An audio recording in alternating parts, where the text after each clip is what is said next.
Stephen's very, very creative. He's got good energy and good legs, but he's very good in the ball. He's a wee bit younger than what we've got in the midfield area at this point in time. He likes to play between the lines, but he can also be the one that plays the ball between those lines. So bringing someone in who, in an offensive area from an attacking midfield sense, that's creative on the ball, he's got good vision. He looks after the ball, but he's also a goal threat, and he's got a cultured right foot for his age, and he's got a fantastic set piece delivery. So again, it's just another area of the park where we've managed to strengthen, bring a wee bit more youth in there. He's quite young, he's only 22, he's played around 80 first team games, something along the lines. I think he's represented Scotland right up to 21's level. We've shown our commitment to Stephen. Stephen's shown his commitment to us. We signed a 3-year contract, so he's a player that I'm really, really looking forward to working with. Yeah, I think there's still probably about a couple of weeks off that continuity in terms of boys coming back for injury that are still doing a wee bit of catch up. Morgan Boys, James Penrice, Bruce Anderson are still to come back for injury. Morgan and James are a wee bit further ahead than Brucey.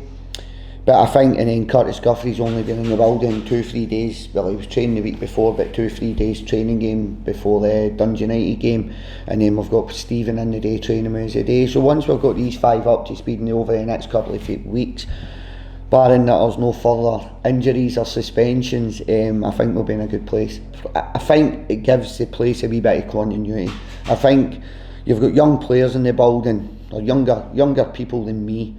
And I think it can play in their head sometimes. They're listening to speculation, they're on social media, they're listening to social media, and I always reiterate to them, like, don't, until my phone rings and I speak to you, there's nothing happening. But I think when the window closes, it maybe refocuses players slightly, because in the back of their head, let's be honest, Livingston's a stepping stone, so everybody's probably waiting on that phone call that maybe pushes them up the ladder. So I'm going to say probably it refocuses the players slightly, because I think with social media now there's a lot of noise, there's a lot of external noise around players' movements. They have a couple of good games and suddenly they're away to the English Championship. So that type of thing, so it probably refocuses them slightly. Disadvantage, I'd rather be in it than out it. You might get lucky and you might be the team that play on the Saturday when the opponent's played on the midweek Wednesday or something along the lines, but I would much rather be in the next round of the Premier Sports Cup than be knocked out the round and taking that rest. Fitzy, wee Brucey's probably not trained properly, he's probably probably available for the matchday squad next week.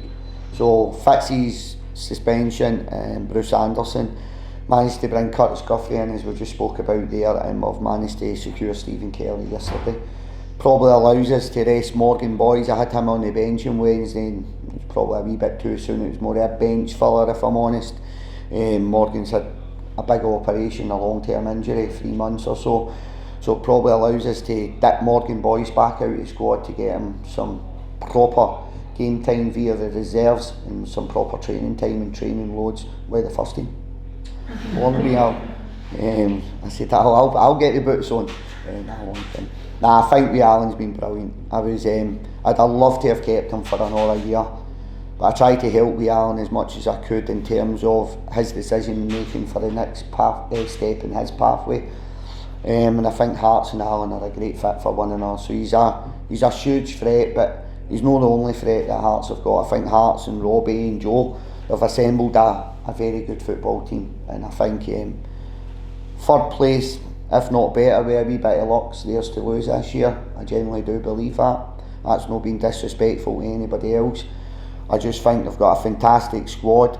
They've recruited very well. They've got the finances behind them via the European money and the foundation of Hearts, who have backed the club massively over the years. So I think on and off the park, Hearts are getting it right, which makes third and maybe a second place finish a lot more achievable. I think they've had a lot of games, haven't they, let's be honest. I think that's going to be a bit of a learning curve. Maybe not a learning curve, I don't mean that, but Hearts is probably one they're going to have to acclimatise to. That's in European football in the first time in how many years. They were playing Championship football a couple of years ago. So the European football is going to add to their fixture list, and that's probably at this stage of the season's probably adding to their injury worries. So don't know who's back, don't know who's out. If I'm honest, I'm more focused on what we do. But I do know Robbie's had a few injuries over the last 2-3 weeks to deal with. Number 6. Only kidding. Wee Stephen, he says every club he goes to, he's a number 8, number 10. I don't think there's a number 10 in modern day football. There's not a number 10 at Livingston, put it that way. And he always ends up playing a number 6. But for me, I've not brought Stephen into playing that deeper area. I'm not saying he can't play in that deeper area. I'm not saying he won't play in that deeper area, but I did tell him he wouldn't. But he's signed now, so it doesn't really matter. But I see Stephen more as, we've been playing, I don't want to talk too much about the detail of what we do, but I see him playing more as an 8 or higher up, inverted winger type area, coming in as more of a 10 than a winger. So I do see Stephen playing higher up the park, but he's got great energy and he's got great legs, and I can see why he's been deployed as a 6 previously. We're probably the same, to be fair. But in fairness to Hearts, I've had a different level of opposition to contend with as well. So with Zurich, so you look at that, you look at form in the Premier League. I had it last year, you've no won 1 in 4, or you've no won for 6, or you've had 1 draw in 8. I don't really focus too much on that. I focus on the next opponent or next game. That's all really we can focus on, is the next game. We take one game at a time for that reason, and I dare say Robbie's the exact same. He's got big European fixtures to contend with, but I'm pretty certain that Robbie will be more focused on the game against us in the game midweek.